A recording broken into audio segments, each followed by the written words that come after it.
Press the bell icon on the YouTube app and never miss another update. नमस्कार, मैं हूं मिंटू झा और आप देख रहे हैं दिल्ली दस्तक, जो पहुंचाता है आपके शहर की हर खबर आप तक। आज मैं बात करूंगा कोरोना को लेकर। तो आइए शुरुआत करते हैं। सबसे पहले चीन के वुहान शहर से फैली यह कोरोना पूरे विश्व को अपने चपेट में ले लिया, जिसमें कई लोगों की मौत हुई। बात करें भारत की, तो भारत में कोविड-19 का पहला केस वैसे तो 30 जनवरी को केरल में मिला था, लेकिन कुछ वैज्ञानिकों का दावा है कि भारत में कोरोना वायरस नवंबर 2019 से ही फैल रहा था। वैज्ञानिक भाषा में कहा जाए तो कोरोना वायरस के इंडियन स्ट्रेन का MRCA यानी मोस्ट रिसेंट कॉमन एनसेंटर, जो कि नवंबर 2019 से ही फैल रहा था। देश के शीर्ष रिसर्च इंस्टीट्यूट के टॉप वैज्ञानिकों का अनुमान है कि वुहान के नोवेल कोरोना वायरस स्ट्रेन के ठीक पहले वाले का रूप 11 दिसंबर 2019 तक प्रसार हो रहा था। Time to most recent common ancestor यानी MRCA नाम की वैज्ञानिक तकनीकी का इस्तेमाल करते हुए वैज्ञानिकों ने अनुमान लगाया है कि अभी तेलंगाना और दूसरे राज्यों में कोरोना वायरस का जो स्ट्रेन फैल रहा है वह 26 नवंबर और 25 दिसंबर के बीच में पैदा हुआ था। इसकी औसत तारीख 11 दिसंबर है। अब सवाल उठता है कि क्या भारत में 30 जनवरी से पहले ही चीन से आने वाले यात्रियों के जरिए कोरोना वायरस ने दस्तक दी थी? इसका जवाब साफ नहीं है, क्योंकि उस वक्त देश में बड़े पैमाने पर कोविड-19 के टेस्ट नहीं हो रहे थे। हैदराबाद स्थित centre for cellular and molecular biology यानी CCMB ने न सिर्फ कोरोना वायरस के भारतीय स्ट्रेन के MRCA की टाइमिंग का अनुमान लगाया, बल्कि एक नए स्ट्रेन या क्लेड की भी खोज की, जो मौजूदा स्ट्रेन से अलग है। वैज्ञानिकों ने भारत के कोरोना के नए स्ट्रेन को क्लेड IA3I नाम दिया है। केरल में मिले भारत के पहले कोरोना केस का स्ट्रेन वुहान से जुड़ा हुआ था, लेकिन हैदराबाद में कोरोना के लिए नए स्ट्रेन की खोज हुई है। उसकी जड़ें चीन में नहीं बल्कि दक्षिण पूर्वी एशिया के किसी देश की है। CCMB के डायरेक्टर डॉक्टर राकेश कुमार का कहना है कि नया स्ट्रेन किस देश से पैदा हुआ यह पता नहीं चला है, लेकिन यह चीन का नहीं है, किसी दक्षिण पूर्वी एशियाई देश का है।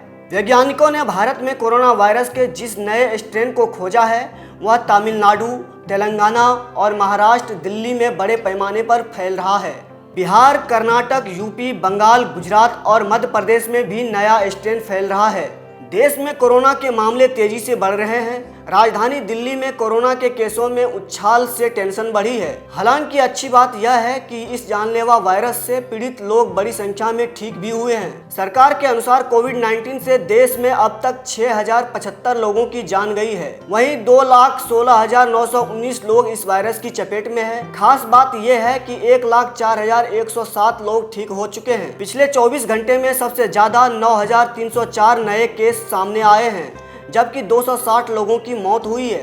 तो आइए जानते हैं भारत के किस राज्य में कोरोना मरीजों की संख्या बढ़ी है और कितने की मौत हुई है। सबसे पहले अंडमान निकोबार की बात करें तो वहां 33 पॉजिटिव केस पाए गए हैं, जिसमें 33 के 33 ठीक हो चुके हैं। वहीं आंध्र प्रदेश में 4080 पॉजिटिव केस पाए गए हैं, जिसमें 2466 ठीक होकर अपने घर गए हैं और 68 लोगों की मौत हो चुकी है। वहीं अरुणाचल प्रदेश में 38 लोग पॉजिटिव पाए गए हैं, जबकि 1 लोग उसमें से ठीक हुए हैं। असम में 1672 लोग पॉजिटिव पाए गए, जिसमें 413 मरीज ठीक हुए और 4 लोगों की मौत हुई। बिहार की बात करें तो वहां 4390 केस पॉजिटिव पाए गए हैं, जिसमें 2077 डिस्चार्ज होकर घर जा चुके हैं, जिसमें 25 लोगों की मौत हुई। बात करें चंडीगढ़ की तो वहां 301 पॉजिटिव केस पाए गए हैं, जिसमें 214 लोग ठीक हुए हैं और 5 लोगों की मौत हुई है। दादरा एवं नगर हवेली जहां 8 लोग पॉजिटिव पाए गए हैं, 1 लोग डिस्चार्ज हुए हैं। वहीं बात करें दिल्ली की तो दिल्ली में 23,645 केस पॉजिटिव पाए गए, जिसमें 9,542 केस ठीक हुए, जबकि 606 लोगों की मौत। गोवा में 79 केस पॉजिटिव पाए गए हैं, जिसमें 57 लोग ठीक हुए हैं। हरियाणा में 2,954 केस पॉजिटिव पाए गए, जिसमें 1,089 जबकि 23 लोगों की मौत हुई। हिमाचल प्रदेश में 359 केस पॉजिटिव पाए गए, जिसमें 150 लोग ठीक हुए, 5 की मौत हुई। जम्मू कश्मीर में 2,857 केस पॉजिटिव पाए गए, जिसमें 1,007 ठीक हो गए, जबकि 34 लोगों की मौत हुई। झारखंड की बात करें तो वहाँ 752 केस पॉजिटिव पाए गए हैं, जिसमें 321 लोग ठीक हुए जबकि 5 लोगों की मौत हुई। कर्नाटक की बात करें तो 4063 केस पॉजिटिव पाए गए, जिसमें 1514 लोग ठीक हुए जबकि 53 लोगों की मौत हुई। बात करें केरल की तो वहाँ 1494 केस पॉजिटिव पाए गए, जिसमें 651 लोग ठीक हुए जबकि 11 लोगों की मौत हुई। लद्दाख की बात करें तो वहाँ 90 केस पॉजिटिव पाए गए, जिसमें 48 लोग ठीक हुए और 1 की मौत हुई। मध्य प्रदेश में 8588 केस पॉजिटिव पाए गए, जिसमें 5445 मरीज ठीक भी हुए हैं जबकि 371 लोगों की मौत हुई है। महाराष्ट्र में 74,860 मरीज पाए गए, जिसमें 32,329 लोग ठीक हुए जबकि 2,587 लोगों की मौत हुई।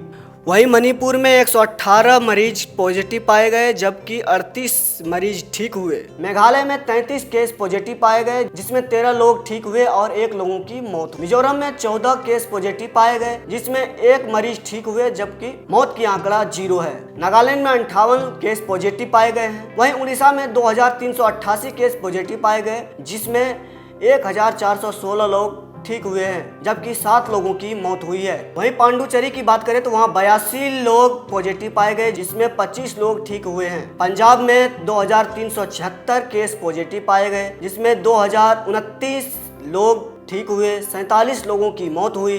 राजस्थान में 9652 केस पॉजिटिव पाए गए, जिसमें 6744 लोग ठीक हुए जबकि 209 लोगों की मौत हुई। सिक्किम में 2 लोग पॉजिटिव पाए गए। तमिलनाडु में 25,872 केस पॉजिटिव पाए गए हैं, जिसमें 14,316 लोग ठीक हुए जबकि 208 मरीजों की मौत हुई है। तेलंगाना में 3,020 केस पॉजिटिव पाए गए जबकि 1,556 लोग ठीक हुए, 99 लोगों की मौत हुई।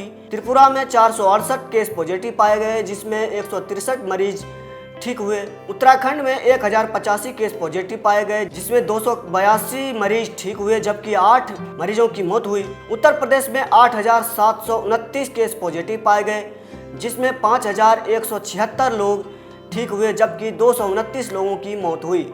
पश्चिम बंगाल की बात करें तो वहाँ 6508 केस पॉजिटिव पाए गए, जिसमें 2580 मरीज ठीक हुए जबकि 345 लोगों की मौत हुई। यानी कुल कोविड-19 मरीजों की स्थिति की आंकड़ा अगर देखा जाए तो 2,16,919 पॉजिटिव केस अभी तक भारत में पाए गए हैं, जिसमें 1,04,107 मरीज ठीक हुए हैं जबकि 6,075 लोगों की मौत हो चुकी है इस कोरोना वायरस से। इसी तरह की तमाम खबरें देखने के लिए बने रहिए दिल्ली दस्तक के साथ।